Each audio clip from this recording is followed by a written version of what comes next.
Plusieurs milliers d'Israéliens sont en isolement, en quarantaine, et cela pose plusieurs questions concernant les lois et les mitzvot à respecter pour Purim, fête de Purim qui approche donc. Et pour en parler ce matin, nous sommes en ligne avec le Rav Eliaou Zini de Haïfa. Rav Eliaou Zini, bonjour, merci d'être avec nous ce matin sur Studio Kalita. Bonjour à vous et à tous les auditeurs.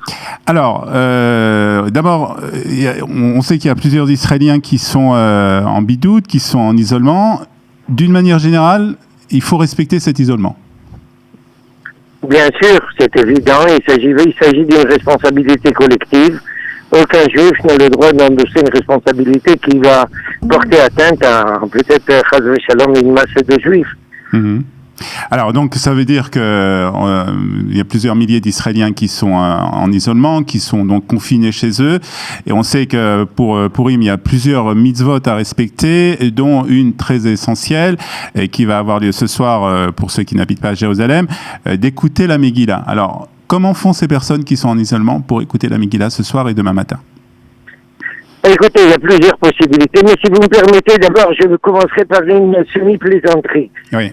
Une des plus grandes bénédictions qui a été faite au peuple juif, c'est Am Levada Dishkon, c'est d'être un peu isolé. Alors peut-être cette situation difficile, elle permet à quelqu'un de comprendre un petit peu qu'est-ce que c'est être à part. Ouais, donc nous sommes vraiment isolés maintenant. Vous voyez, quand il y a un problème de globalisation, on paye toujours un prix très fort. Lorsque le juif ne se retrouve plus isolé, alors il perd un peu le contrôle. Donc mais pour revenir à votre question, ouais. Très pratique. Alors il y a plusieurs cas, il y a plusieurs situations.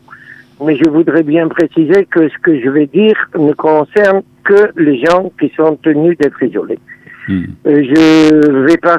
D'abord, si quelqu'un est lui-même à une Megillah, est lui-même capable de lire la Megillah, même sans dominer la musique adéquate, les termimes, etc., la meilleure chose, c'est que lui-même, tout seul, lise la Megillah. C'est donc il faut une Megillah sur un parchemin. Bien sûr, une Megillah sur un parchemin. Si la personne n'a pas de Megillah ou ne sait pas lire elle-même, est incapable de lire, alors il y a plusieurs possibilités. Si quelqu'un ou un parent ou un ami est prêt à venir lui lire la Megillah, en gardant évidemment la distance nécessaire qui, à ma connaissance, est de 2 mètres, donc c'est assez proche pour qu'il puisse entendre toute la lecture. C'est aussi une solution tout à fait possible. Maintenant, il y a une troisième solution. Il y a une troisième solution, mais là, je précise, cette solution-là n'est valable que pour les gens qui sont tenus d'être isolés. En aucune façon, une personne qui n'a aucun problème médical ou autre n'a droit de se servir de ce que je vais dire maintenant. Et c'est d'écouter une Megillah par un Shaliach Tzibour, par quelqu'un qui lit dans une synagogue ou dans une yeshiva ou dans un centre de Torah quelconque, un Shaliach Tzibour qui l'écoute par comment dire ça, que ce soit par un téléphone ou bien qu'il écoute s'il est capable à la radio, d'être par exemple, assez proche, ou bien par vidéo. Mais ceci, je précise, c'est un problème de halakha extrêmement délicat. Parce qu'il faut être près du Shaliach Tzibour pour écouter la Megillah. Il faut faire partie du même endroit pour écouter la Megillah en principe. Non, c'est pas possible parce que d'un côté, s'il est tenu d'être isolé, il n'a pas le droit de venir. Non, d'une manière générale, parce que vous nous dites que ce cas, c'est seulement pour ceux qui sont en isolement. Oui, je précise. Si vous me permettez, je vais préciser. Allez-y, oui.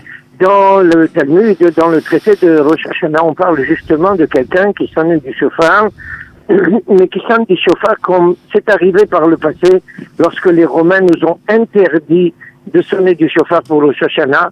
Les Juifs, avec beaucoup d'esprit de sacrifice, sont allés sonner du chauffard dans des situations extrêmement complexes. Ils sont rentrés dans des puits, ils sont rentrés dans des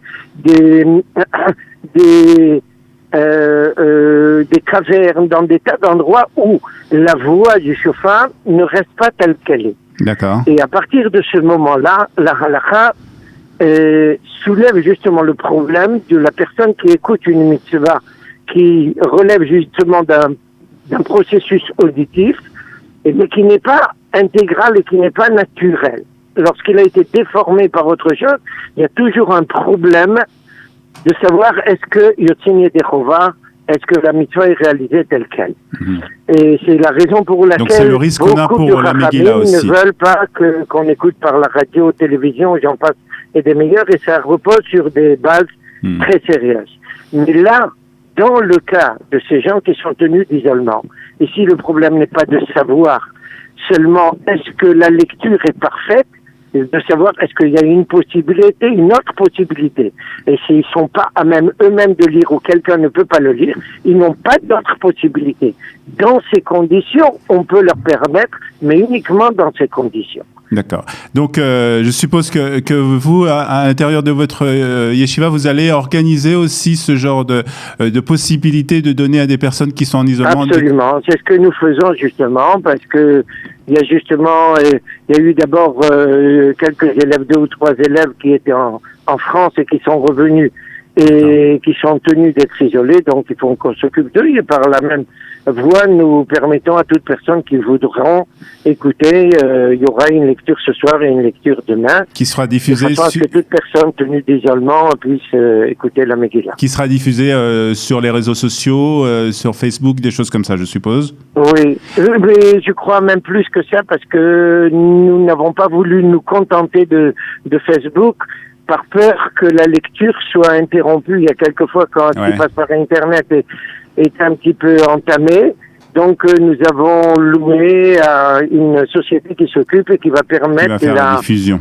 La diffusion sûre et certaine. Il faut que la diffusion soit en direct, c'est important?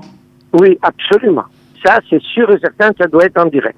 Ou sinon, la mitzvah n'est pas respectée. D'accord. Parce que là, la personne qui est de loin, cette coula ou cette autorisation dont je parle maintenant, et je tiens à préciser que le grand rabbinat d'Israël ne veut pas aller dans ce sens-là et a donné des directives différentes. Mais moi, j'ai concentré ça uniquement sur les personnes qui n'ont pas d'autre solution. D'accord. Et il ne s'agit pas ici d'une autorisation globale. C'est et alors, toute personne qui voudra, elle peut se lier au site même de notre yeshiva, dans quelque endroit du pays, elle écoutera la Megillah. D'accord. Alors, il y a d'autres mitzvot à réaliser pendant fête de Purim, en particulier d'abord le mishté, donc un repas qui doit être organisé. Donc, il faut éviter, si on est aux isolement, de faire un repas avec toute la famille, je suppose. La personne elle-même doit rester dans son coin. Et personne n'empêche. On peut lui amener le meilleur repas du monde, mais dans sa chambre. Pas d'obligation de faire le Mishneh en famille avec tout le monde. Donc, en aucune façon, je pense que c'est même interdit, en aucune façon. Bien sûr. Je pense qu'il faut interdire ça. Écoutez, seulement hier en Italie, 133 morts en une journée. Ouais. Alors, il ne faut pas que le peuple juif arrive là-bas. Donc, il y a une responsabilité. Israël a suffisamment de problèmes. Il y a une responsabilité collective. Il y a une responsabilité collective gigantesque ici. C'est très dur, c'est très pénible, surtout un jour de fête. Mais il n'y a pas d'autre solution. Et puis, si par hasard il y a une chambre avec une vitre, alors peut-être derrière la vitre, la personne pourra participer. Et au niveau des mitzvot, Mishloach Manot, il n'y a qu'à nommer une personne qui enverra Mishloach Manot au nom de la personne qui est isolée. Et Matanot Laevionim, la même chose au nom, et puis la mitzvah est... Ça, il y a sans aucun problème, est intégralement réalisé. Donc voilà, pour réaliser la mitzvah, donc le Rav Zini nous explique donc qu'il y a une possibilité d'écouter cela par voie, donc soit sur des sites internet, soit sur des retransmissions, à condition encore une fois que ça soit en direct. Donc ça sera le cas, par exemple, de votre yeshiva qui se trouve à Haïfa. Je suppose que sur le site de la yeshiva, on pourra avoir cette retransmission en direct. Il y a aussi d'autres initiatives. Je sais par exemple que Raphaël Skoury, ici à Jérusalem, va aussi faire une lecture de la Megillah pour les habitants de Jérusalem, donc mardi soir et mercredi matin, et je suppose qu'il y aura d'autres initiatives. En tout cas, merci beaucoup Rav Zini de toutes ces explications, et on va souhaiter Chag Sameach, Purim Sameach de toutes les manières. À tout le peuple. Merci beaucoup Rav Zini. Merci à vous également.